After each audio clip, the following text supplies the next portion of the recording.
Pickup क्यों down है, सबसे पहले एयर फिल्टर को चेक करते हैं। ओबे यार, चूहे ने तो एयर फिल्टर ही पूरा खा गया। पता नहीं इस गाड़ी में क्या क्या निकल रहा है, एयर फिल्टर चूहा खा जा रहा है। इंटरकूलर में ये देखो क्या गत्ते निकल रहे हैं, देख रहे हैं ना उठा के। ये नहीं लग रहा बैक गियर, ये बहुत बड़ा फॉल्ट है। राम राम जी। गाड़ी है रिनल्ट की डस्टर। प्रॉब्लम कई सारा है, इसका मेजर सर्विस करेंगे। ये है कुछ इंजन की कंडीशन। इंजन ऑयल को चेक करते हैं सबसे पहले। इंजन ऑयल पूरा है। कूलेंट को चेक करते हैं। हरा कलर डला हुआ है, लेकिन कलर फेड की वजह से पानी हो गया है। गाड़ी में मेजर फॉल्ट कस्टमर ने बताया है कि एक तो बैक गियर नहीं लग रहा है, दूसरा अंडर बॉडी साउंड है, और तीसरा पिकअप बहुत ज्यादा डाउन है। इसके अलावा भी 25 और फॉल्ट कोड है। सबसे पहले इसका पिकअप टेस्ट करेंगे और अंडर बॉडी जो साउंड है उसको चेक करेंगे। 1,59,143 किलोमीटर गाड़ी चली हुई है। स्टार्ट करने की कोशिश कर। एक चेक इंजन लाइट आ रही है, एक माल फंक्शन की लाइट आ रही है, इसे भी देखना होगा। हैंड ब्रेक बिल्कुल भी काम नहीं कर रहा है।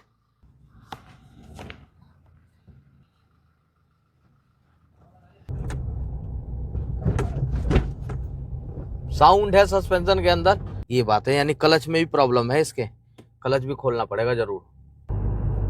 ये है जी कहानी। ठीक है जी, बाइक वाले ऐसे निकल पाएंगे? मतलब ही नहीं है कि भाई हमसे ओवरटेक कर पाए। जिस दिन बनाऊंगा ना भाई गजब की। ये सेंटर लॉकिंग काम नहीं कर रहा है, लॉक किया,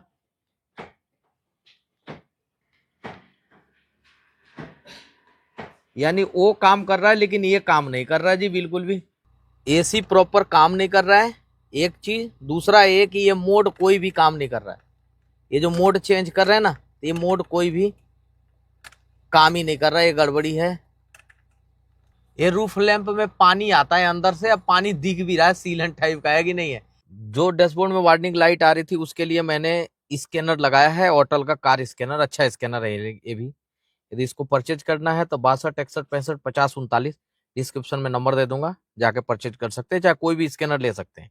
4 फोल्ट कोड आ रहा है, एयर मास सेंसर का आ रहा है, ब्रेक एक्सीलेटर का आ रहा है, पैडल का, प्री हीटिंग की यूनिट की आ रही है, मल्टीप्लेक्स का आ रहा है। तो ये भी हमें फोल्ट कोड पे भी काम करना पड़ेगा। टाइमिंग बेल्ट कस्टमर ने बताया कि अभी हाल फिलहाल ही रिसेंटली उन्होंने चेंज करा है, तो टाइमिंग बेल्ट को हम लोग छेड़ेंगे नहीं। सबसे पहले फाइंड आउट करना गियर का, गियर क्यों नहीं लग रहा है। हटाओ इसे। ये देखो पूरा एयर फिल्टर ही चूहा खा गया। ये देखो जी, ये देखो कहानी अंदर की। ठीक है, ये देखो पूरा एयर फिल्टर ही खा गया चूहा। छोड़ो, करो करो पूरा, छोड़ो, दबाओ, करो। तो यहाँ से पूरा लग रहा है फिर। अरे आजा भाई, निकल जा। अह,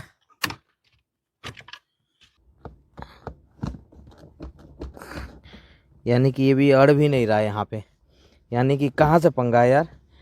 लगाना जरा बैक गियर,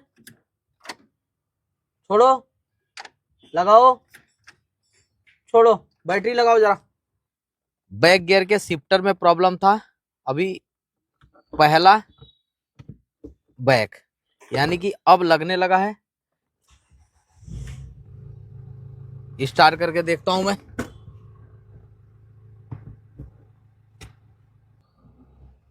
ए।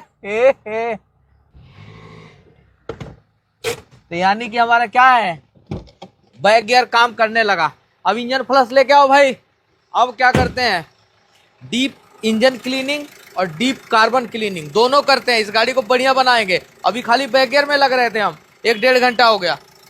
बंद करो। गाड़ी हीट कर ली काफी।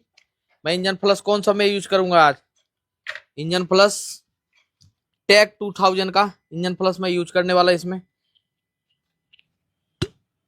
आई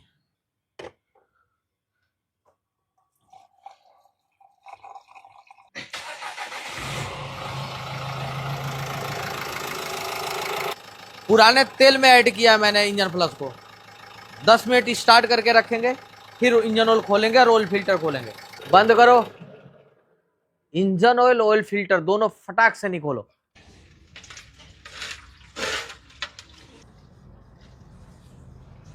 ऑयल फिल्टर खोलो। ये इसका ऑयल फिल्टर निकल गया। डिस्पैड तो पूरा है ब्रेको में, इसकी सफाई भी हो सकती है। यदि क्लीन कराना होगा तो फिर डिस्क बदलना पड़ेगा, क्योंकि ये डिस्क कट रही है, ठीक है ना, बहुत ज्यादा पतला हो रहा है। दूसरा चीज ये कि सोकर का माउंट देख रहे हैं ना कितना फट रहा है पूरा सिस्टम में, और ये चू चा ची पी कर रही है। एक ये है जंपिंग रोड बुश, यहाँ से जंपिंग रोड बुश भी मुझे लग रहा है कट रहा है। एसी फिल्टर कंडीशन ज्यादा बुरी, सर्विस मुझे लग रहा है काफी दिन बाद हो रही है सर्विसिंग। ये डीप इंजन फ्लश करने जा रहा हूं मैं, तो पहले कंडीशन देख लीजिए कि कंडीशन क्या है। ये कंडीशन है पुराने तेल का। पुराना तेल निकाल दिया, पुराना ऑयल फिल्टर निकाल दिया, नया ऑयल फिल्टर नया इंजन ऑयल डालेंगे डीप इंजन फ्लश के लिए। फिर फाइनल में नया ऑयल फिल्टर नया इंजन ऑयल डालेंगे ओरिजिनल के लिए। प्यूरोलेटर का डालते हैं ऑयल फिल्टर।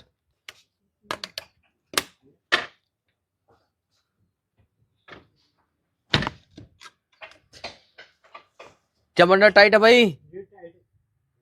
मोटा तेल ले रहा हूँ 15W40 डीजल इंजन के लिए, थोड़ा कार्बन क्लीनिंग के लिए ले रहा हूँ ये। चलो जी स्टार्ट मारो। अब इसको कितना देर स्टार्ट करके रखेंगे? चाहे आधा घंटा रख लो, 1 घंटा रख लो, एक दिन भी पूरा चला सकते हो गाड़ी को। तो चलाने का तो कोई लफड़ा है नहीं, गाड़ी कई सारी खुल रही है। तो यही आधा 1 घंटा रखेंगे, जो भी अंदर की क्लीनिंग कर लेगा, फिर उसको निकाल के नया तेल डालेंगे डीप क्लीनिंग के लिए। रेडिएटर फ्लश भी इसके अंदर ऐड कर देते हैं। आधे घंटे से ज़्यादा हो गया मेरे को स्टार्ट किए हुए।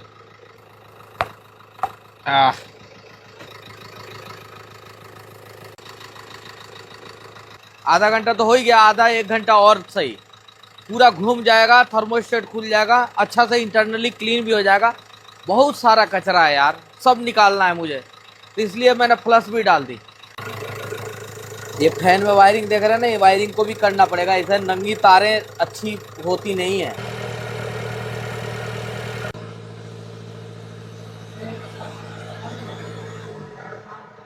चल गया फैन, चल गया मतलब कूलेंट का सर्कुलेशन भी अच्छा हो गया, इंजन ऑयल का भी सर्कुलेशन अच्छा हो गया, दोनों ने बढ़िया काम कर दिया। अभी क्या है, गाड़ी को बंद करो भाई। अब क्या है, तुरंत इंजन ऑयल ऑयल फिल्टर फटाक से निकोलो। इतना चलाने के बाद एक बार ऑयल की कंडीशन तो देख लें कि भाई ऑयल की कंडीशन क्या है, पता ही नहीं पड़ रही है, है? गरम है वो तेल। ये देख रहे हो ना, ये होता है डीप इंजन फ्लश का कारनामा।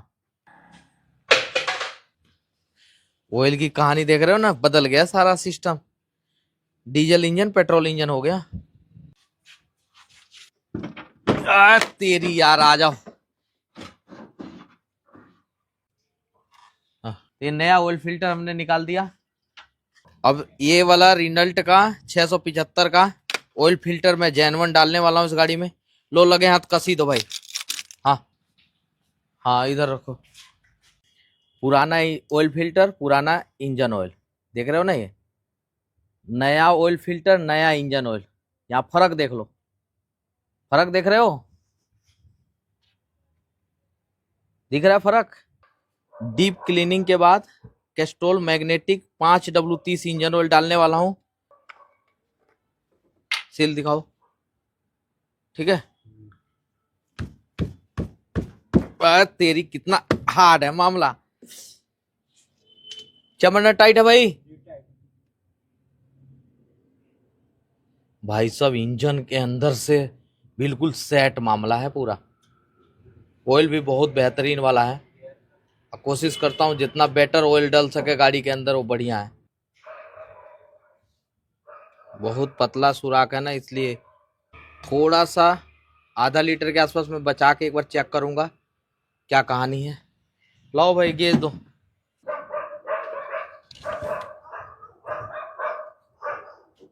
पता ही नहीं पड़ रही है कितना तेल है, पर स्टार्ट करके देखेंगे इसे।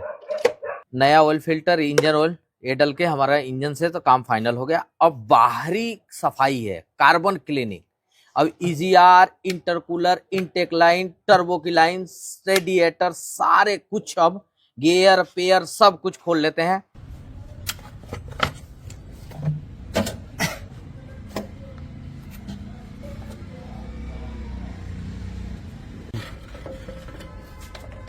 भाई इंटरकूलर खोला है, जिंदगी में पहली बार देखो मामला, अंदर भरा पड़ा है मामला, माल देखो क्या है। भाई मैं पहली बार देख रहा हूँ ऐसा सिस्टम। यार क्या क्या निकल रही है इस गाड़ी में यार, ये निकल रहा है जी, ये रूम पता नहीं क्या चीज फैला हुआ है। आजा, ये है जी कहानी इंटरकूलर के अंदर। देख रहे ना, ये पता नहीं रुई जैसा क्या है। अभी तो इतना निकाला मैंने यहाँ का, ये मलबा यहाँ का निकाला, ये तो इधर बैठा हुआ था। ये सारा जो फंसा है ना, ये सारा है एयर फिल्टर का मलबा। जब चूहे ने एयर फिल्टर को कुतरा है ना, कुतर कुतर के खाया है, तो जो बचा हुआ पुर्जा है वो चल के गड़बड़ हुआ है।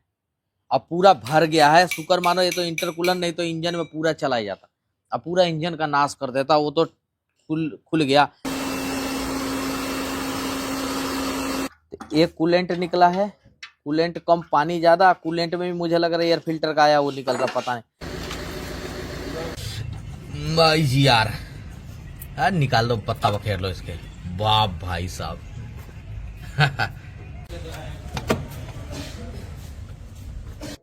यानी कि आपका डीजल गाड़ी 1 लाख किलोमीटर तक चल जाए तो कार्बन क्लीनिंग कर देना चाहिए।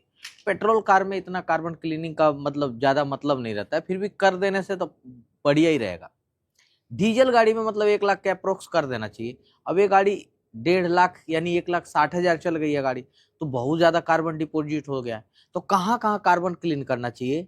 आपका ईजीआर, इंटरकूलर, इनटेक की लाइन, इनटेक की लाइन, टर्बो की लाइन, ये सारे करना चाहिए। क्यों करना चाहिए? अब देख रहे हो ना ये ईजीआर की कहानी, वाल पे कचरा देखो, ये सारा कचरा कहाँ जाएगा? ये देख रहे हो ना, ये कचरा कहाँ जाएगा? ये कहाँ जाते हैं कार्बन, ये वाल भी जाम है। ये देखो, तो पता नहीं पिकअप कहाँ से लगा वाल, भाई सब ये पूरा खुलना चाहिए लेकिन वाल नहीं खुल रहा है, और अंदर इसीलिए कचरा ज्यादा जाम होके वाल बैठ गया जी। यहाँ पे देख लीजिए, जूम करके दिखाइए, ये देख रहे हैं ना अंदर कितना मलबा इसके अंदर, ये इंजनों के लिए घातक ही है। देख रहे हैं ना, ये देखिए स्थिति, यहाँ के लॉक टूटे पड़े थे, ऑयल फेंक रही है, ज्यादा ऑयल मार रही है। क्यों? क्योंकि इसके लोग भी टूटे थे, प्लस सफाई आज तक हुआ ही नहीं है। इसके अंदर का सिस्टम भी गड़बड़ी है, और इधर से भी पूरा तेल फेंक रहा है ज्यादा, इसका लॉक को गड़बड़ है, इसे भी हमें करना पड़ेगा, क्लीनिंग में डालनी पड़ेगी 1 नंबर का। अभी और पाइपलाइन खुल रहा है, टर्बो का सफाई है, टर्बो बहुत ज्यादा गंदा हुआ पड़ा, तो यही सब डीप कार्बन क्लीनिंग कर देने से गाड़ी में पिकअप आ जाता है। गाड़ी के अंदर पिकअप नहीं था, ये तो ये नहीं खोलता, और शायद कस्टमर ये नहीं सोचते कि सर्विस कराना है मेरे को, तो फिर ये इंजन खत्म ही था। रेडिएटर की स्थिति भी ठीक नहीं लग रही है मेरे को। और ये देखिए डस्ट देख रहे हैं, ये देख रहे हो ना, ये पूरा ही बढ़िया से क्लीनिंग हो जाएगा। यही तो क्लीनिंग मेजर सर्विस कहलाती है। टर्बो इसके नीचे होता है, टर्बो का ये कंप्रेस व्हील है, और ये भी ज्यादा ही गंदा है। अब रह गया इसका क्लच, क्लच के लिए पूरा भाई क्लच उतार लो, गेयर वेयर को, ठीक है, चेचिस भी उतार लो, एक एक चीज बोल्स बुश सारे चेक हो जाएंगे बढ़िया करके, ठीक है, पूरी चेचिस उतरेगी बढ़िया। तो ये सोकर दोनों खुलवा लिया मैंने, इसके दोनों किट फट गए हैं, एक किट भी डालूंगा, और इसके सोकर के जो माउंट हैं ये भी दोनों बैठ गए हैं, तो इस सोकर के माउंट को भी बदलना पड़ेगा जरूर।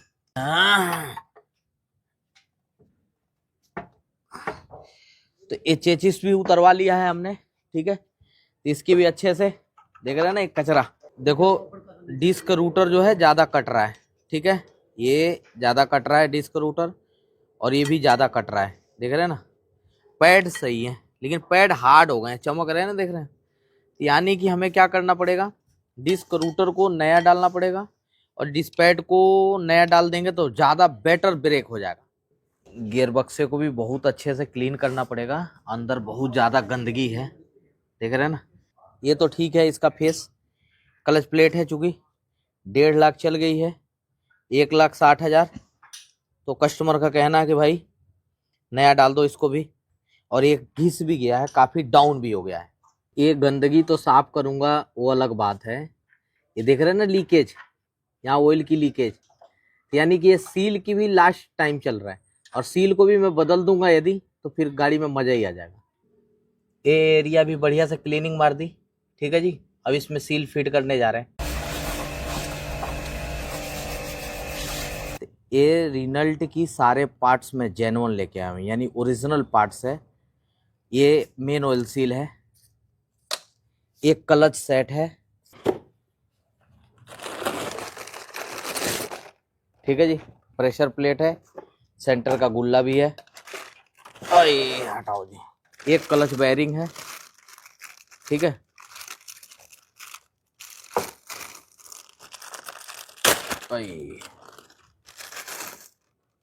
ठीक है, उसके बाद से आ जाओ जी। डिस्क रूटर है, डिस्क है, मतलब डिस्क रूटर 2 पीस है, डिस्क पैड है।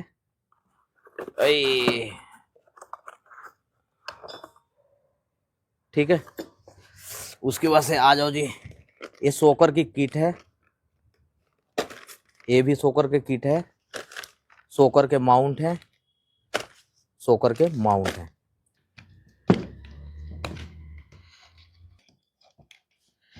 ठीक है, चलने लगा बढ़िया। तो ये हो गया हमारा EGR वाल। तो अब हमारे क्या है, वो कार्बन छुटा दिए जिस कार्बन की वजह से गाड़ी पिकअप नहीं ले रही थी। और मैं कहता हूँ कि यदि 1 साल में गाड़ी आ रही है ना सर्विसिंग के लिए, तो इन सारे पुर्जों को बहुत अच्छे तरीके से, मेन कमाल होता है इन लाइनों का। इन लाइनों के अंदर जैसे भी कचरा पहुंचता है ना, तो फिर पिकअप डाउन हो जाता है गाड़ी का। और इसमें तो बहुत ज़्यादा कचरा पहुंचा हुआ था इंटरकूलर के आसपास, है कि नहीं, पूरा भरा पड़ा था। तो ये सब क्लीनिंग कर देने से क्या होगा, गाड़ी फिर बढ़िया रिस्पॉन्ड करेगी। जो कहते हैं ना कि मज़ा आना, तो मज़ा सा आएगा गाड़ी में। ये चीज़ को भी चल रहे हैं, एक एक चीज़ सेट साट कर दिए जी बढ़िया। नया सील लग गया इसके अंदर, ठीक है। अब क्लच सेट को फिट करते हैं जी। गियरबॉक्स का भी बहुत बुरा हाल हो रहा था, इसकी भी अच्छे से क्लीनिंग कर दी। क्लच का काम है ना यार, क्लीनिंग अच्छा होना बहुत ज़रूरी है, और मेजर सर्विस में क्लीनिंग ही मेन होती है। गियर को चढ़ा दिए जी। नया सोकर का माउंट और इसके सोकर की किट, नए सोकर के माउंट किट दोनों ये कंप्लीट ये हो गए जी। रात को चेचिस फिट कर दिए जी, ठीक है जी। अभी चिमटा एक निकला है, देख रहे हैं ना, चिमटा पूरा लूज हो गया बॉडी के अंदर। 2 काम कर सकते हैं, एक तो इस पे बेल्डिंग करा सकते हैं, तो बेल्डिंग रुके ना, चिमटा दूसरा डालना पड़ेगा। पूरा ये जो है ना लूज हो गया बॉडी के अंदर। पहले पाइपलाइन को फिटिंग करते हैं, EGR वाल को फिटिंग करते हैं। ये फिटिंग करने के बाद जब पैक हो जाएगा तब इसकी सफाई होगी, देख रहे हैं ना ये। तो अभी इतनी सारी फिटिंग कर दीजिए, सफाई कर दीजिए। इंटरनली जो सफाई होती है इंजन की, कितना बुरा दशा हो रहा था यहाँ से, ऐसा लग रहा था कि कई सालों से किसी ने छेड़ा ही नहीं या पूछा ही नहीं इन इंजनों को। और एक एक लाइन बढ़िया से क्लीनिंग हो गया, देख रहे हैं ना, बिल्कुल एंटी शटर वाल का बिल्कुल जरा झक्कास वाला मामला, अंदर तक भी बिल्कुल सेटम सेट मामला। तो ये हो गया जी। अब इंजन लग रहा है कि हाँ कुछ इंजन है। पहले कैसा लग रहा था, बड़ी अजीब सा लग रहा था क्या। तो अभी ये सारा हो गया जी बढ़िया। और ये आगे से देख लीजिए फ्रंट, मतलब अब गाड़ी लग रही है कि हाँ यार कुछ काम हुआ है। और पैसे वाजिब, जो कहते हैं ना वाजिब वाला पैसा, वो वाला हिसाब है। ये भाई इंटरकूलर है जो रेडिएटर वाले से फिट करा दिए, हटाना जरा इसे। और ये है रेडिएटर जिसको अच्छे से क्लीनिंग करा दीजिए, बढ़िया भी क्लीनिंग करा के आ रही है। पानी इधर देख टपक ही रहा है। रेडिएटर जो है ना अब सफाई हो गया। अब भाई साहब 1.5 लाख तक टेंशन फ्री रहेंगे आदमी। रेडिएटर पूरा हो गया जी, अब इसको फिटिंग करते हैं जी। तो ये लॉक जो है ये टूट गया है, लॉक एक है, तो ऐसे 2 लॉक टूटे हुए हैं। ये लॉक भी मंगाने पड़ेंगे मुझे। कूलेंट का बोतल है, एक बार खोल लो इसे, क्योंकि इसकी कलर मुझे पसंद नहीं आ रहा है। पूरा इंजन चमक गया बढ़िया, और ये कूलेंट का बोतल जो है ये क्यों भाई लाल रहेगा। तो इसको भी ठंडा करो, खोलो। अंदर है मलबा जमा हुआ कि देख रहे हैं ना, तो डब्बे के अंदर देख रहे हैं ना कैसे जमा पड़ा है।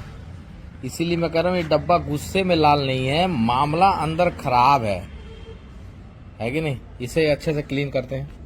बात तेरी यार, आज डालेंगे इसमें केमिकल, ना तो डब्बा खराब करे, है कि नहीं है। अभी पूरा अच्छे से बढ़िया से सफाई हो गया जी। इसके सोकर का माउंट चेंज हो गया जी। बाकी तो और कुछ खराब इधर से था नहीं, उधर का चिमटा खराब है वो मैं बदलूंगा। इधर से brake disc rotor, brake disc pad, ये हो गया जी। यानी सस्पेंशनों से हमारा काम हो गया 0-0, बढ़िया। अब क्या है जी, अब है इसका ब्रेक ब्लीडिंग, क्योंकि इसकी जो लाइनें हैं, ब्रेक वाली लाइनें, इसके अंदर पुराना तेल जो कभी बदला नहीं गया है वो है। तो हम क्या करते हैं, नया ब्रेक ऑयल चेंज करते हैं और सारी लाइन में से करेंगे, इस पहिए में, उस पहिए में, उस पहिए में, उस चारों पहियों से निकाल के, मतलब एकदम बिल्कुल बेहतरीन ब्रेक ब्लीडिंग करेंगे। ये पाइपों से क्या हो रहा है, ये पाइपों से हमने ब्रेक ब्लीडिंग करना शुरू कर दिया और शुरुआत हो चुका है। तो पूरे एरिया को तो क्लीन कराया ही कराया है, इसके डब्बे को भी क्लीन करा दिया, इसके अंदर का पावर स्टीयरिंग ऑयल निकाल दिया जी। वैक्सपोल का power steering oil 345 print rate है, कम में मिलता है। सील पैक दिखा दो, ठीक है जी। ये पावर स्टीयरिंग ऑयल डालना शुरू करते हैं जी। बस तो क्या करते हैं, इसको स्टार्ट करके घूमेगा, अभी अंदर जाएगा और भी डलेगा इसमें।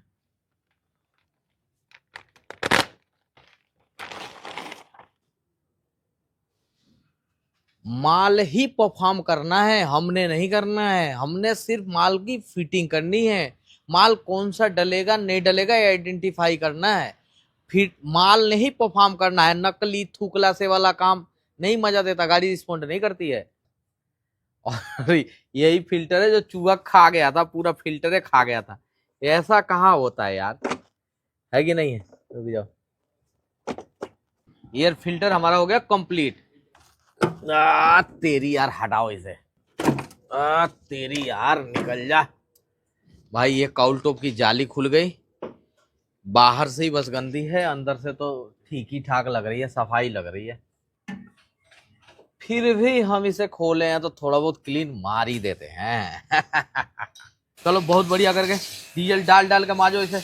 इतना ब्रेक ऑयल निकला है पुराना, ये एक स्टार का मारुति सुजुकी का ब्रेक ऑयल की वो देखिए, बस क्वालिटी देखिए।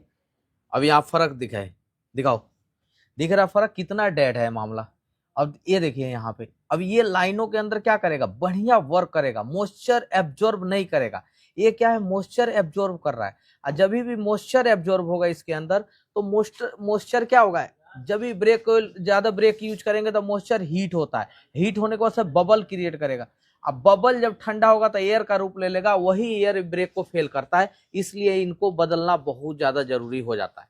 तो ऊपर से डालते जाएंगे, नीचे से क्या होगा, नीचे से निकलते जाएगा। बिल्कुल इस पे क्या हो गया, साफ तेल आ गया, नया तेल आ गया। बंद कर दो, दूसरे वाले पहिए से निकालो, इतना निकला, इतने ये ब्लीडिंग हुई है। इधर का चिमटा अभी आएगा, गया है सैंपल से कश्मीरी गेट दिल्ली आने के लिए। चेचिस लग गया जी, एंड बाल ज्वाइंट ये सब चीजें ओके है। इधर का भी ब्रेक वाला पाइप इधर करो, अंदर करो, ठीक है, बाद में लगाए ना कैली ब्रेक। और इधर का सोकर माउंट, सोकर का किट ये चेंज हो गया जी। डिस्क रूटर और ब्रेक पैड्स ये दोनों चेंज हो गए जी। अब इधर से ब्रेक ब्लीडिंग करेंगे, हमारे आगे के सस्पेंशन से काम हो गया क्या, फाइनल चिमटा लगने के बाद। ये बात है जी, ड्रेन होने दो, सड़ गया है यार। ब्रेक ब्लीडिंग तो कर ही रहा हूं मैं। अब इसके क्लच में से भी हवा निकालते हैं, क्योंकि क्लच की भी लाइन में पुराना ही ब्रेक ऑयल तो चल रहा है। अब मैं नहीं चाहता हूँ कि वो ब्रेक ऑयल पार्ट को डैमेज करे या फिर चलाने लॉन्ग टर्म में जाए या कस्टमर लंबा कहीं अब कॉन्फिडेंट ना आए, तो उसके लिए कर रहे हैं। कॉन्फिडेंट आना चाहिए कि मतलब हाँ यार कुछ हुआ है, गाड़ी मेरे को लंबा लेके निकलना 1000-2000 किलोमीटर, तो सोचना ना पड़े। तो ये दूसरा डब्बा में मुझे लग रहा कि थोड़ा सा रह गया, ये 2 डब्बे खाली हो गए जी। अभी तीसरा एक और भी है।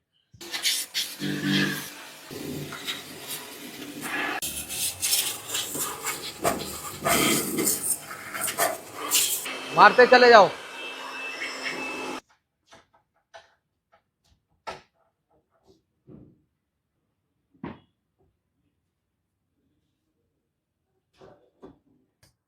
ये देख रहे हैं ना, पूरा वाइट आने लगा। अब इसको भी टाइट कर दो और देख लो आधा लीटर से ज्यादा ब्रेक ऑयल निकल गया जी। डन। चलो जी, रबड़ को अंदर कर दिया जी। गियर डालने वाला जो है ना, गियर ऑयल डालने वाला वो पाइप लगा दिया। 80W90 कैस्ट्रोल मैग्नेटिक का मामला है। तेरी बक्कल उधेड़ दो, ठीक है।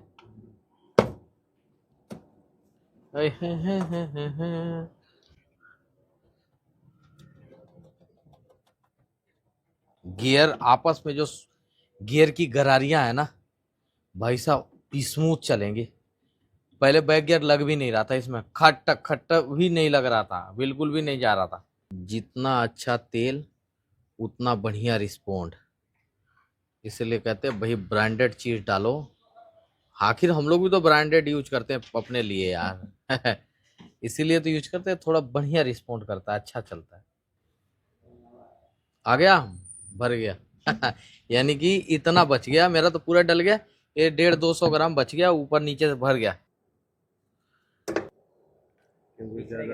है।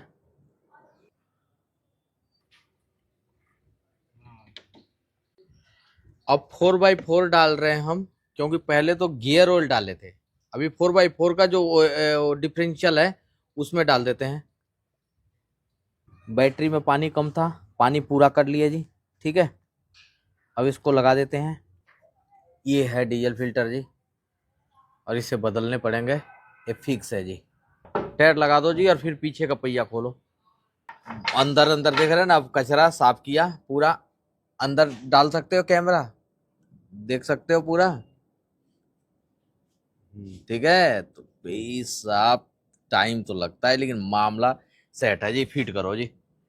अब इधर का पहिया, तेरी यार खुल यार, ये भाई ये क्या निकल रहा है देखना। ये देख रहे हो, ये मलबा, मुझे लग रहा किसी ने खोला ही ना क्या कई साल से। भाई पेच कर देना। लेदर की थिकनेस तो मोटी है, इधर भी थिकनेस मोटी है। क्या ये तेरी यार सिलेंडर जाम तो नहीं है?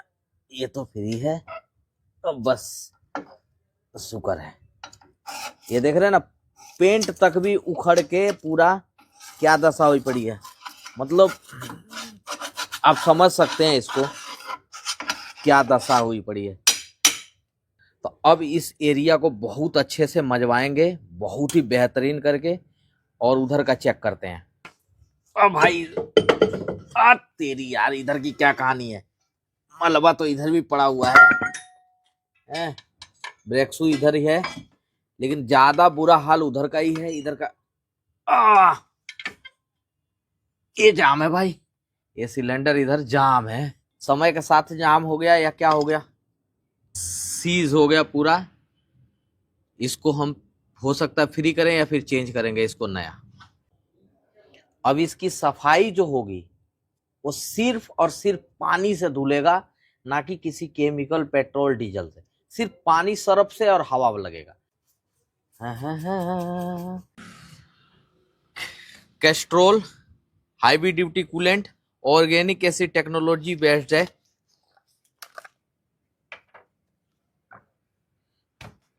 किसी को बुरा लग गया यदि मैं बताता हूं ना कि ओरिजिनल सामान बार बार बताता हूं, तो किसी आदमी को बुरा लग गया कि ओरिजिनल क्यों बताते हो आप।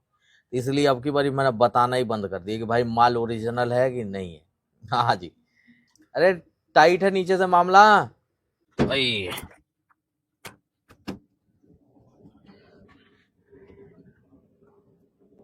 हवा निकालो वहां से, नप्पल खोलो।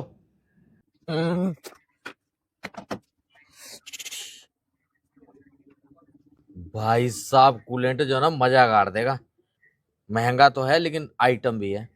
यहां से एयर को निकाला जा रहा है, ये है इसका नेपल एयर ब्लीडिंग वाला। तेरी पत्ता बखेर लो आज।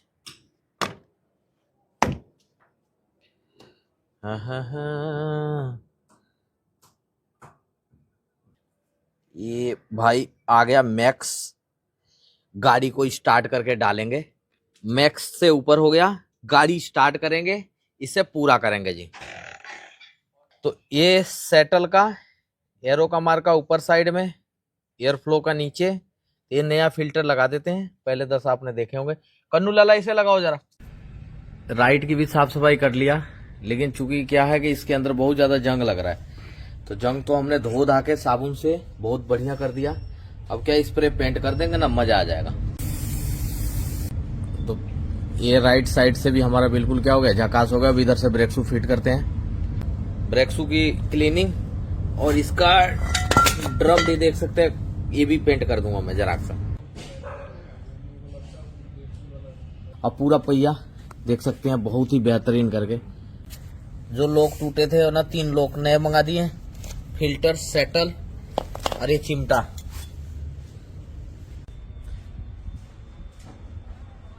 नया डीजल फिल्टर लगा दिया जी। पुराना डीजल फिल्टर क्या किया हमने, रिजेक्ट, हटाओ इसे। हाँ, दब नहीं रहा ना, वहां से आरसी लीवर खोलना, ये देखो इससे रिलेट कर रहा कुछ। हाँ वहां खोलो, हाँ इस गत्ते को खोल के बाहर निकालो, इसमें ही गड़बड़ी है भाई, इस लैच में प्रॉब्लम है। क्या तेरी यार, क्या गड़बड़ी है इसके अंदर। आइटम तो मिले ना इन सब गाड़ियों का।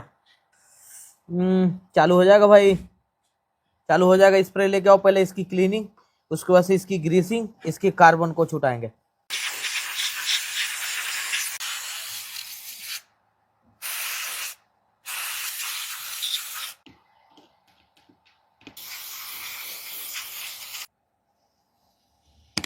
बस लो भाई, राम का नाम लेके फिट कर दो। बस उस वाले कपलर को, बस ऐसे करके सारे जितने कपलर हैं सब कनेक्टर पे क्लीन कीजिए। हटाओ इसे, एयर फिल्टर को, अब क्योंकि इसकी वायरिंग सायरिंग पखेड़नी पड़ेगी ना पूरी। हमने चेक इंजन लाइट पे काम करना शुरू किया है। देख रहे हैं इसके तीनों वायर की कनेक्टिविटी, चारों वायर की बढ़िया है।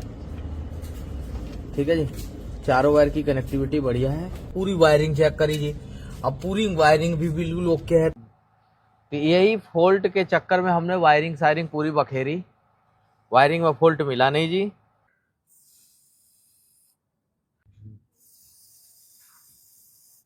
ए भाई चलो स्टार्ट मारो।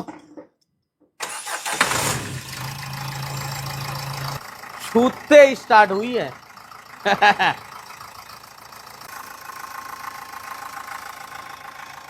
मैं कह रहा हूँ यार, धुआं क्यों नहीं उठ रहा है यार। ये डीजल इंजन है, थोड़ा लेट उठता है ना, लेकिन एक बड़ा प्रॉब्लम अभी भी है। हाँ भाई, तुमको कुछ दिख रहा है प्रॉब्लम, लेकिन बड़ा प्रॉब्लम है। अब कौन सा बड़ा प्रॉब्लम है? अरे जो चूहे ने कट मारी है, वो चूहा गया कहाँ से? तो चूहा भाई इसी पाइप के थ्रू अंदर उतरा है। तो ये पाइप कहाँ जा रही है? ये पाइप जा रही है यहाँ, ये देखो। तो इससे जाली लगाना पड़ेगा क्या? इधर जाली फंसाओ, चूहा इधर से घुसा है। और कंपनी को भी सोचना चाहिए यार कि ऐसे भट्ट दे दिए पूरा, और ये सुराख में से घुस के चूहा अंदर अंदर काट दिया पूरा। तो इसको भी बंद करना पड़ेगा, कहीं ऐसा हो दोबारा चूहा काट ले, है कि नहीं है? पूरी फिटिंग कर दो, पूरी हेडलाइट वेडलाइट सारे। ये जाली यहाँ पे फिट करो बहुत बढ़िया करके, बिल्कुल मजा आ जाना चाहिए। दिखाओ मत, सही से फिट करो। हॉर्न बजाओ, पार्किंग, हेडलाइट, डीपर, चारों इंडिकेटर जलाओ। यानी कि तुम्हारा एक लाइट का, हेडलाइट का बल्ब खराब है, ये वाला। पार्किंग जल रही है बस, बाकी बल्ब खराब है। पार्किंग जलाओ, ब्रेक दबाओ, ब्रेक दबाओ, ब्रेक। ये क्या हो रहा है? ब्रेक पे ये कैसे जल रही है? चारों इंडिकेटर जलाना, चारों इंडिकेटर। ये दोनों लाइटें क्यों डिम डिम कर रही हैं? ये लाइटें सेटिंग नहीं है। बैक गियर लगाना, लग गया? बैक गियर भी नहीं जल रहा है। इधर का तो सही है, इधर का इंडिकेटर भी जल रहा है, ये भी जल रहा है, लेकिन बैक गियर का नहीं जल रहा है। ब्रेक छोड़ो। अरे ये कमी है भाई, शॉर्ट सर्किट का मामला है, इसे भी चेक करो। चला के रखो भाई। एक देखो, एक फुहारा गड़बड़ मार रहा है, इसे पिन मारो जरा, चलाओ जरा। पानी बंद करो।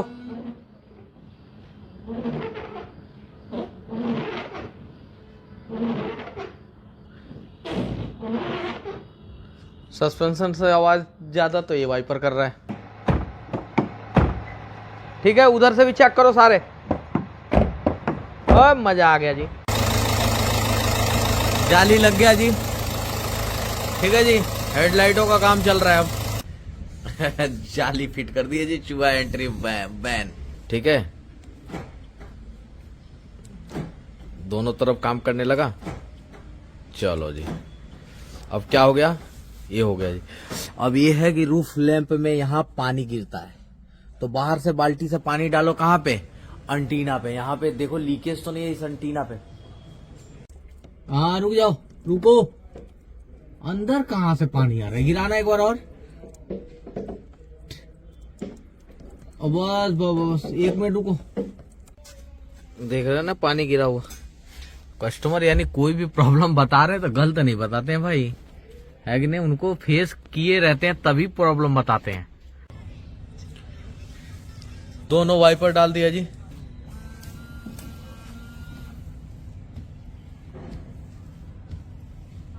चलो स्मूथ वर्क कर रहा है, वो खड़खड़ खड़खड़ वाला सीन नहीं है। रिनल्ट की डस्टर का ये वाला, ठीक है ना। ये रहे। मैं बोन्ड वोन्ड लगा के भी कोशिश किया, लेकिन ये क्या करें, ये क्रैक की वजह से लीकेज चल रहा था। अब ये लगाते हैं इसे। नया एंटीना जी लगा दिया जी। पानी डालो इस पे, दबा के डालो, दबा के। हाँ ऐसा डालते रहो, पानी डालो। चलो डालो। ये लीकेज वाला जो प्रॉब्लम है क्या हुआ, सॉर्ट आउट हो गया। कस्टमर परेशान थे, यहां से पानी टपकता था पूरा, तो ये परेशानी हो गई भाई, सॉर्ट आउट। ओके, झकास हो गया इंजन। बम्पर की फिटिंग भी कर दी। अब इसका क्या है, अलाइनमेंट।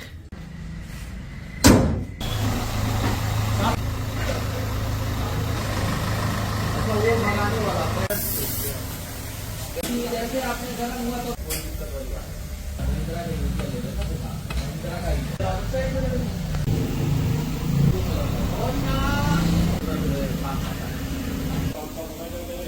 नहीं यार। अभी देख रहे हैं ना, इसमें गरारी होती है एक जो घुमाती है, इसको घुमा रहे हैं ना, तो ये गरारी पहले से ही टूट के बिखर गई है। अब इसका क्या होगा जी, इसका होगा कि ये स्विच बदला जाएगा, ये पैनल, इसके डैशबोर्ड पूरे खुल के अंदर जहाँ ये कंट्रोल होता है वहां पे क्या गड़बड़ी है, वहां जाम तो नहीं है, ये सफाई होगी जी। और इसका एसी की सर्विसिंग होगी, तो पूरा डैशबोर्ड उतारना पड़ेगा। ठीक है, तो भाई हमने काम करा दिया इसके एसी का। एसी के जो एक्चुएटर खराब थे, फ्लैप था, वो करवा दिया। एसी का गैस लीकेज था, वो करा दिया जी। पूरा डैशबोर्ड सारी फिटिंग करा दी। एसी से गाड़ी झकास हो गई। अब 2 काम ऐसे हैं जो काम अब तो कस्टमर कह रहे हैं कि हम उसी काम के लिए आए हैं। इसमें चेक इंजन लाइट और एक माल फंक्शन की लाइट आ रही है। चेक इंजन लाइट और फिर माल फंक्शन की लाइट। मेन मुद्दे पे आते हैं। इसका एयर मास सेंसर मेरे को डालना ही पड़ा, एयर मास सेंसर डेड है और उसकी वजह से चेक इंजन लाइट आ रही थी। पास में आओ, एयर मास सेंसर देख सकते हैं, मैंने सेकंड हैंड ले आके डाल दिया। वो चेक इंजन लाइट चली गई, चेक इंजन बढ़िया काम करने लगा जी। यानी कि चेक इंजन लाइट का फॉल्ट एयर मास सेंसर से था, वो फॉल्ट हमने दूर कर दिया जी। अब एक और माल फंक्शन की लाइट आ रही है। अब उसके लिए मैं रीड फोल्ड कोड कर रहा हूं। अब ये जो लाइट आ रही है ना माल फंक्शन वाली, इसके लिए अब रीड फोल्ड कोड मैं कर रहा हूं। कहाँ है रीड फोल्ड कोड भाई, read fault code, no fault code आ रहा है। नो फोल्ट कोड यानी कि नो फोल्ट कोड आ रहा, तो अब आगे ये माल फंक्शन की लाइट पे काम कैसे होगा। ठीक है, यहीं जाके कस्टमर या फिर मैकेनिक दोनों फेल होते हैं। अब हमको ढूंढना होगा कि ये जो लाइट है ये कहां से दिक्कत कर रही है। कोई स्कैनर में फॉल्ट नहीं दिखा रहा, फिर भी ये लाइट जल रही है। अब कस्टमर इन सब लाइटों पे तो गाड़ी लेके जाएगा नहीं। तो अब इसका कार्यक्रम सेट करूंगा। तब इस कार्यक्रम के लिए मेरे को क्या करना पड़ेगा, सीक्रेट जानो। काम करने से तजुर्बा आता है, बातें करने से नहीं। सबसे पहले मैं क्या करूंगा, बंद करो गाड़ी को, कि हम यदि अपने इस मीटर को यदि रीसेट करें, रीसेट कर दें तो हम मुझे कोई फॉल्ट कोड दिख जाएगा। यदि फॉल्ट कोड दिख गया तो मैं उस फॉल्ट कोड पे काम कर लूंगा। तो मैं सबसे पहले अपने रीसेट करने चल रहा हूँ मीटर को, मजबूरी है, क्या कर सकते हैं यार, ये काम ही ऐसा मांग रही है। और ना तो फिर कस्टमर को दो गाड़ी, कस्टमर ऐसे चलाए ना। करता हूं मैं, देख रहे हैं ना, मीटर 00 कर दिया। अब हमारे पास कोड आ गया है। जब हमने मीटर को रीसेट किया तब, ऐसे तो झूलते रहेगा मिस्त्री, नहीं मिलेगा फॉल्ट। इन सब फॉल्टों के लिए कम से कम 1-1 लाख रुपए कंपनी पी जाएगी, या बाहर में मैकेनिक पी लेगा, तभी फॉल्ट ना मिलने का। बहुत ही मतलब कहते हैं ना कि यार काम कर रहा हूं मैं सर्विस, तो सर्विस के नाम पे सब भी करते चले जा रहा हूँ, ऐसा है मामला। नहीं, ऐसे ऐसे कोड पे भाई साहब कोड और नूडी लोग बदल देगा। हकीकत बता रहा हूँ मैं, ईमानदारी का काम है इसलिए बोल नहीं रहा हूँ। ओ देखो, piloted axle actuator circuit open. अब हमें क्या मिल गया, एक कोड मिल गया। अब इस कोड के हिसाब से क्या है, सर्किट ओपन है। हमारे कोड में क्या दिखा रहा है, सर्किट ओपन यानी वायरिंग। बखेरते हैं, ये है 2D ऑटो लॉक, यानी 2D 4D आप ऐसे कर सकते हैं, ऑटो कर सकते हैं। अब इसकी वायरिंग यहां से मैं चेक कर पा रहा हूं, यहां से वायरिंग बिल्कुल 00 है जी, यहां से गड़बड़ी नहीं। अब इसकी वायरिंग को कहां तक कहां जा रही है वायरिंग, अंदर अंदर उस सारी वायरिंग मैं उधेड़ रहा हूं। टोटल कहीं ना कहीं वायरिंग में ही पंगा है, जिसकी वजह से सर्किट ओपन दिखा रही है। और ये दिखा रहा है, क्या बोलते हैं, सर्किट ओपन और एक्टिव में दिखा रहा है, देख रहे हैं ना, एक्टिव और सर्किट ओपन, यानी कहीं ना कहीं वायरिंग में ही पंगा है इसके। तो मैं इसकी वायरिंग खोलने चल रहा हूं। अब देख रहे हैं ना, पूरी वायरिंग बखेरी है जी। और वायरिंग बखेरते बखेरते कंडीशन देखो जी, फॉल्ट। जिंदगी में मैं बता रहा हूं, जिंदगी में जो ना कभी फॉल्ट ना मिले तो मेहनत कर लेना, कहीं ना कहीं जरूर ही फॉल्ट मिलेगा। पता नहीं कस्टमर कितने दिन से इस लाइट पे चला रहे हैं, और कस्टमर ने कह दिया कि भाई ये लाइट के करोगे नहीं तो मैं गाड़ियां नहीं लेके जाऊंगा। लाइट करना पड़ेगा, मेन वही है। सारा काम कर दिया, लाइट है क्या, मेरे को पहले पता होता लाइट तो भाई थोड़ा सोचते भी यार। अब कस्टमर कहेगा लाइट ही मेन है मेरा, सर्विस मेन नहीं था, आवाज मेन नहीं थी, एसी वैसी कुछ मेन नहीं था, लाइट है। अब लाइट फंस गया जी, हम सोच रहे थे कोई तार पार छूटा होगा, गले पड़ गए। पर फिर भी बिना निस्वार्थ भाव के काम किया मैंने। अब बिल्कुल सेट फॉल्ट देखो, आ जा भाई। पहले तो इसके अंदर दिखाओ, देख रहे हो ना चूहों का जंजाल। और भाई साहब जो चूहों ने खेल करा, ये देखो सीवीटी ज्वाइंट, ये देखो, ये देखो जी। और भाई साहब तारे सड़ गई हैं, पता नहीं कितने दिन से। ये देखो, क्लियर कर सकते हो, ये देखो ज्वाइंट, ये तो मैंने खुद लगा लगा के चेक किया। अभी मैं दिखा रहा हूं आपको, ये देखो तारे काट दिया चूहे ने, ये देखो तार काट दिया यहाँ से चूहे ने। तो फिर मैंने सेट साट किया अभी, और तार कटा हुआ देख लो, ये रहा चूहे का। पूरी वायरिंग पत्ता बखेर रखी है, देख रहे हो ना। ये सारा अलग से वायरिंग डाल डाल के सारी चेकिंग करके तब जाके फाइनली फॉल्ट क्या मिला है, वायरिंग के अंदर। और मिल गया फॉल्ट। कस्टमर कितना दे देंगे, सही बता रहा हूँ मैं, इसलिए फोकस कर रहा हूँ कि कस्टमर ने बोल दिया भाई यही लाइट मेन है, बाकी लाइट में मेरा कोई काम है मेन नहीं था, तुमने काम ही नहीं करा कुछ भी। कोई बात नहीं, गाड़ी तो ले ली है मैंने, इसको करूंगा जरूर हर हाल में। अब इस वायरिंग को मैं सबसे पहले सेट कर रहा हूँ, पूरी वायरिंग बना रहा हूँ बेहतरीन। और यही फॉल्ट है, फॉल्ट मिल जाता है ना तो फिर कोई दिक्कत नहीं है, फॉल्ट नहीं मिलता है तब तक हवाबाजी बात रहती है। अब फॉल्ट मिल गया, चलो इसे बनाओ भाई अंजीत कुमार, इसे टेपिंग करो बहुत बेहतरीन करके, गाड़ी में मजा आ जाना चाहिए।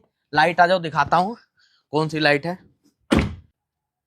देखो ये वाली लाइट है, ये जो लाइट है, इस लाइट के पीछे सारी कहानी खराब हुई है। ये जो इस लाइट के पीछे, और कोई बात नहीं है, इस लाइट के पीछे पूरी गाड़ी बखेरनी पड़ गई। अब ये जो वायरिंग है इसी लाइट से, अब इस लाइट को इसको करेंगे, मुझे लग रहा है ये लाइट चली जाएगी। फॉल्ट मिल गया जी, है कि नहीं है, मजा आ गया फॉल्ट में। चलो जी, अब इससे मुझे लग रहा है फॉल्ट मिलने के बाद से करो भाई, देखते हैं लाइट जाएगी गारंटी के साथ। तार जोड़ दिया, पास में आओ जी जी। ये स्विच ऑन किया जी, कलर दबाया जी, बैटरी भी डाउन है इसकी, डन। देख लो पूरी वायरिंग अभी बखेर रखी है, हमने वायरिंग वायरिंग जोड़े हैं, बिल्कुल सेट है मामला। देख लो अभी पूरा खुला पड़ा है, पत्ता बखेर लिया, सारा सिस्टम बिल्कुल 00, सारी लाइटें 00, इसको बोलते हैं वर्क। भाई तुम पूरा फाइनल कर दो A to Z, टेपिंग ओपिंग लगा के, मतलब मजा ही आ जाए गाड़ी के अंदर। बाद में इसकी ट्रायल लेंगे, अभी पहले फाइनल कर लो इस गाड़ी को सबसे पहले। बाकी इधर से तो सब काम हो ही गया लगभग। AC पेसी सब चीज जेन्युइन टकाटक। अब इसको करके अब फिर इसकी ट्राई लेते हैं। टेपिंग करो भाई, मजा आ जाए गाड़ी के अंदर, बिल्कुल धुआं निकल जाए। भाई टेपिंग ओपिंग करा दी है, सीट लगा दी जी बढ़िया। आ जाओ जी, ये देखो जी अब क्या काम रह गया इसमें। ये देख रहे हैं ना, 9,99,308 किलोमीटर। अब ये है कि हमें किलोमीटर जो है ना कम करना पड़ेगा। जितना किलोमीटर था 1,60,000 के अप्रोक। गाड़ी की पूरी फिटिंग करा दी है मैंने, पूरी झक्कास। अब 1 किलोमीटर को कम करते हैं सबसे पहले, है कि नहीं। अब मीटर में 9,99,308 किलोमीटर। कस्टमर देखते ही कहेंगे अरे अरे ये तो मेरी गाड़ी है ही नहीं। तो इसे भी सही कराना पड़ेगा, क्योंकि ये कब हुए, जब हमने अपडेट किया ना मीटर को। अपडेट करना ही पड़ता था, क्योंकि ये गियर वाला सिस्टम समझ सही नहीं आ रहा था, कोड नहीं बन रहे थे ढंग से। अब फिटिंग पुटिंग करा दी। इसको करते हैं जी बैक। 1,36,885 किलोमीटर और पूरा कोशिश कर लिए जी काफी देर से, ठीक है जी, तब जाके इतना हुआ है। देख रहे हैं ना, पूरा कोशिश कर लिए, इतना ही रहेगा 1,36,885। क्योंकि जो रीडिंग हम डालते हैं तो ABS की रीडिंग और इसकी रीडिंग थोड़ी सी अलग अलग होती है। तो अभी ABS पे मैंने 2 डाला, 2 लाख, तब जाके 1,36,000 पे आया है। अब 2 लाख से ऊपर फीड ही नहीं हो रहा जी। तो मैं इसको स्टार्ट करता हूँ गाड़ी को, ठीक है जी। यानी हमारी रीडिंग 1,36,000 आ गई जी। गाड़ी की स्टार्टिंग, कोई चेक लाइट नहीं, कोई कुछ नहीं। अब ये देखिए, जो हमारा पहले गियर में गड़बड़ी आ रही थी, चेंज नहीं हो रही थी। 4D 2D ऑटो पे नहीं बताएगा जी। 4 ऑटो 2D, यहां से देखिए, auto lock on, auto 2D। इस तरीके से 2D पे हमारी सेट है जी। यानी हमारी गाड़ी क्या हो गई, झक्कास हो गई इंटीरियर के लाइट से। क्लच बहुत पानी की तरह हो गया, चूंकि नया क्लच डला है, जेन्युइन डला है, तो पानी की तरह क्लच हो गया। गियर भी बहुत, जो कहते हैं ना बढ़िया, छठा गियर लग गया, बैक गियर। तो यानी कि गियर भी हमारा बेहतरीन हो गया जी। अब हमने क्या किए थे, AC के एक्चुएटर के कोई भी मोड काम नहीं कर रहा था, तो हम सबसे पहले AC को ऑन करेंगे, क्योंकि हमने AC का भी काम कराया था। हमारा AC ऑन हो गया। अभी कौन से पे है ये यहाँ पे है, सामने वाले पे देखिए। तो सामने वाले पे, सामने हवा आ रही है, ठीक है, सामने हवा आ रही है ना। बस अब इधर दिखाओ, ये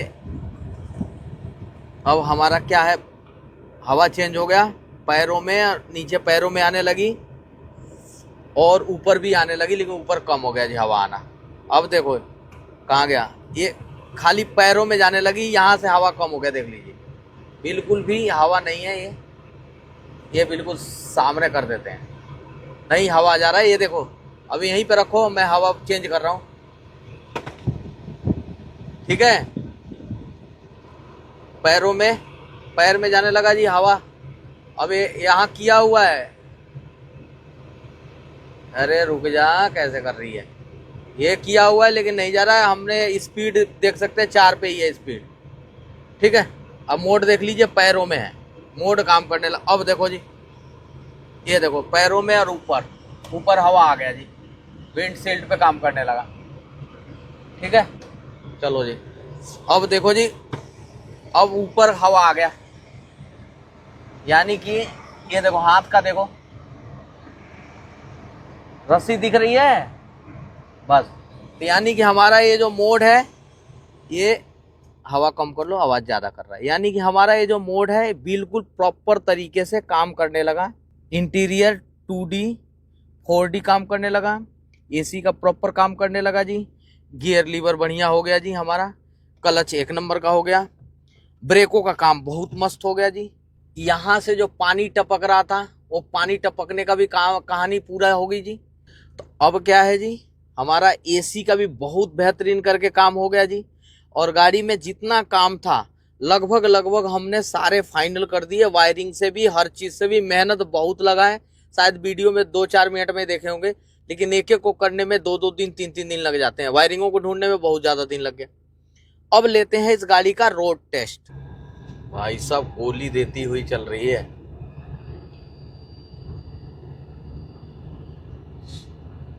सौ प्लस चल रही है।